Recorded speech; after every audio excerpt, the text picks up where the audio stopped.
जो बड़ी खबर सामने आ रही है वो मुल्क में ऑक्सीजन की कमी को लेकर एक बड़ा इंकिशाफ सामने हुआ है और हुकूमती इदारों की तरफ से जो कमेटियां तश्कील दी गई थी उन्होंने पहले ही इस सूरत हाल का खाका खींचा था और एक साल के वक्फे के दौरान अगर कुछ किया गया होता तो शायद आज ये सूरत हाल हमारे सामने नहीं होती। ये मैं सिर्फ इसलिए आपको बता रहा हूं क्योंकि हुकूमती इदारों और जराइम से जो खबरें सामने आई है वो ये है कि पिछले साल अप्रैल और नवंबर के बीच मीटिंग्स का सिलसिला हुआ था और अप्रैल और नवंबर के बीच जो मीटिंग्स का सिलसिला हुआ था उसी में इस बात का खदशा जाहिर किया गया था कि अगर हालात इसी तरीके से रहे और कोरोना ने कोई करवट ली तो ऑक्सीजन की कमी हो सकती है।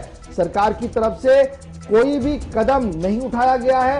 ये ऑफिशियल फिगर्स को मैं कोट करके आपको बता रहा हूं। माना जा रहा है कि सरकार ने एक साल के वक्फे के दौरान ऑक्सीजन सप्लाई और मेंटेनेंस को उतना ज्यादा प्रायोरिटी पे नहीं लिया, जिसकी वजह से आज मुल्क भर के अंदर ऑक्सीजन का हाहाकार मचा हुआ है। पहली मीटिंग 1 अप्रैल 2020 को हुई थी, जो सिर्फ चंद दिनों के बाद हुई थी जब नेशनल लॉकडाउन लगाया गया था और उसके बाद 11 एम्पावर ग्रुप्स बनाए गए थे। वजीर आजम जिसकी मॉनिटरिंग खुद कर रहे थे और उन्हें कोविड से निपटने के लिए हर कदम उठाने की बात कही गई थी। और उसी बीच एम्पावर ग्रुप 5 EG5 बनाया गया था, जिसको कोऑर्डिनेट करना था प्राइवेट सेक्टर्स के साथ, एनजीओज के साथ, इंटरनेशनल ऑर्गेनाइजेशंस के साथ और रेस्पॉन्ड रिलेटेड एक्टिविटीज के साथ। और उनकी दूसरी मीटिंग भी हुई और उस मीटिंग के दौरान उन्होंने ऑक्सीजन शॉर्टेज का मामला सामने रखा।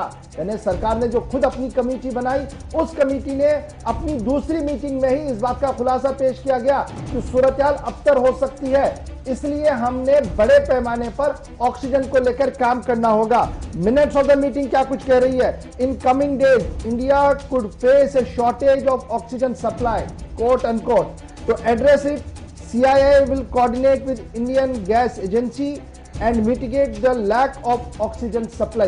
ये मैंने कोट अनकोट करके आपको बता दिया है। इसके बाद अब क्या होता है जी? इस मीटिंग में हेड कौन करते हैं? बड़ा इंपॉर्टेंट है, नीति आयोग के CEO अमिताभ कांत साहब, और उसके बाद principal secretary adviser K Vijay Raghavan, secretary department of promotion of industries and internal trade, NDMA member और भी तकरीबन आधे दर्जन से ज्यादा मुख्तलिफ महकमों के सरबराहों को इस मीटिंग में रखा जाता है। और वजीर आजम दफ्तर में खुसूसी अफसर होते हैं, होम मिनिस्ट्री के अफसर होते हैं, एक्सटर्नल अफेयर्स मिनिस्ट्री के अफसर होते हैं और सबसे बड़ी बात कि कैबिनेट सेक्रेटरी वहां पर मौजूद रहते हैं।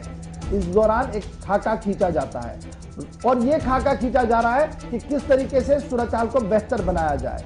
लेकिन ये जो EG5 वाला ग्रुप है उसको अपनी बात अब रख लीजिए, अब उन्होंने क्या किया क्या नहीं किया, लेकिन पार्लियामेंट की स्टैंडिंग कमेटी जो है हेल्थ एंड फैमिली वेलफेयर, उन्होंने भी अपनी रिपोर्ट जो राज्यसभा के अंदर 21 नवंबर 2020 को रखी, उसमें भी उन्होंने इस बात का खुलासा पेश किया था कि हमने जो नेशनल फार्मास्यूटिकल प्राइसिंग अथॉरिटी है, NPP है, उन्हें ऑक्सीजन प्राइसेस को फिक्स करना, नॉन एविएशन ऑफ ऑक्सीजन को जो जा रहा है उसको रोकना, ताकि हमारे पास स्टॉक रह सके और हर स्टेट जो है वो मॉनिटरिंग पर रखी जाए कि कहां पर किस तरीके से करना है। ना स्टैंडिंग कमेटी को सीरियस लिया गया, न सरकार ने अपनी गवर्निंग बॉडी जो बनाई गई थी उसकी रिपोर्ट को सामने रखा गया है।